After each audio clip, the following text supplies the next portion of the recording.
Dalawang mukha ng social media. Ako si social media. SOCMED, ika nga ng Gen Alpha. Ang tulang ito ay aking isinulat upang diway gisingin, puso'y antigin at matay imulat. Mabuti o masama, hindi alam kung ano ang tama sa mundong puno ng social media. Gaano ka nga ba ka-impluwensya? Sa Facebook at TikTok, palasak ang ingay. Pekit, maling balita ang nagkalat, kay daling makahawa. Sa Twitter, galit at sigawan, tila laging naglalaban. At sa Instagram, buhay peking kinanglang ang alay. Sa bawat minutong nakatutok sa screen, nagbabadya ang panganib sa ating damdamin. Mga matay na sasaksihan ang karahasan, mga salita'y tila bay sandata ng kalupitan. Sa likod ng ngiti, may luhang hindi masambit. Cyberbullying na walang habas, puot ay pumipilit.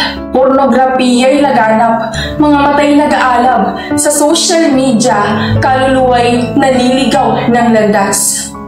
Mundong puno ng kasakiman, maraming tao ang nagiging gahaman. Mga batang hindi nababantayan, nagdudulot ng pangit na kaugalian.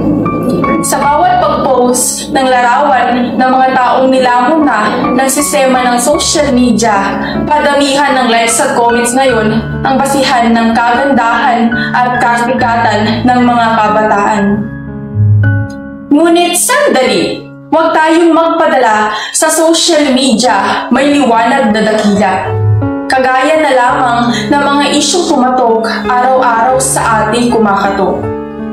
Facebook, punsyana, hatid lagi ang saya, isang post niya lang, wala na ang iyong problema. Ganon din kay Pulakit na laging aliw ang bitbit.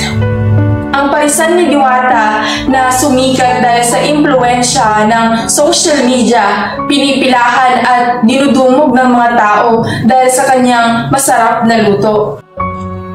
Instagram, hiwalayang Katniel na halos lahat ay nabaliw, mga tao'y naging bitter dahil di nga naniniwala sa forever.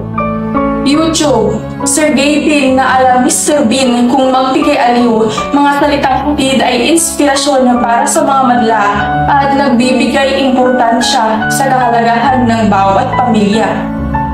Carlos Yulo na sumungkit ng 2 ginto at usap-usapan ngayon dahil sa kanyang pagkapanalo, isang atletang nagsisilbing modelo sa mga kabataang siya ang iniidolo.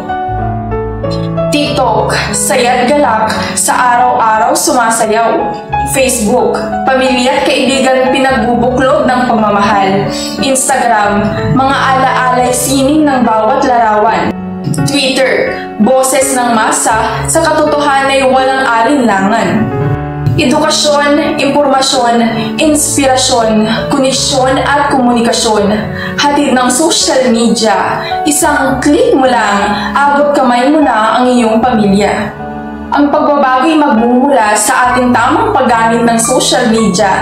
Sa social media, magtulungan sa saya tungo sa mundong puno ng liwanag at ligaya. Muli, ako si social media na palaging nagpapaalala sa madla, hindi ako masama. Gamitin mo lamang ako sa tama.